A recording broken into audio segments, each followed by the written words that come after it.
Hi, Matthew here. Most organisations believe they've got a finance function, but in reality, they've got an accounting function. Let me show you what I mean. An accounting function is timely, it's accurate,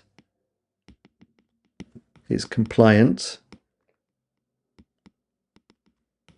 and by nature, is backwards looking.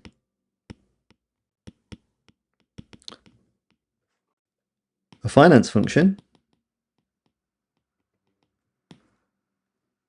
is influential,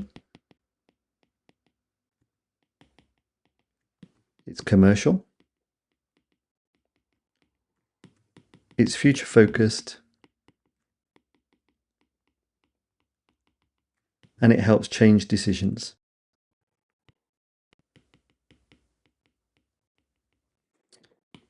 Of course, in all organisations, the accounting functions still need to be done. But if the finance team is going to be more influential in the organisation, it needs to shift from doing the accounting to doing more of the finance work. In any sporting game that you've ever been to, you'll have seen a coach often running down the side of the pitch or standing by the side of the court, waving their arms about, pointing, shouting encouragement, shouting instructions to the players. But you never see the coach running onto the pitch, picking up the ball or kicking the ball, storming down the pitch and scoring the winning goal. Yet the finance team does this all the time, rushes in to save the organisation, when in fact it should be standing at the sidelines and giving advice. I was talking to a executive the other day in a big organisation, and I was asking for feedback on their finance function, and the leader said, "Hey Matthew, we don't have a finance function in our organisation. We've got an accounting function."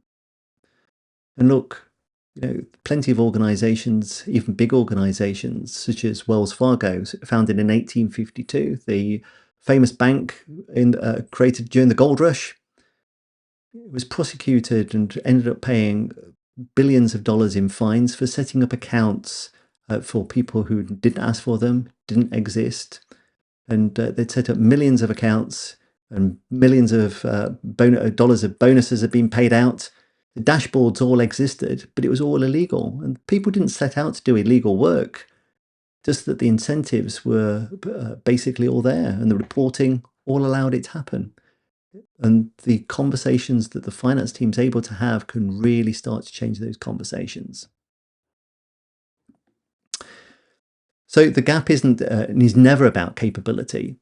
Finance professionals are amongst the most trained in any organisation, and it isn't about effort. Finance teams put in amongst the most effort in any organisation, but oftentimes what it is about is the organisational design. Finance teams aren't designed to be influential, but they're designed to be compliant. I've put a short report together of 7 reasons why finance is not influential. I'd encourage you to read it. You can access it in the links below.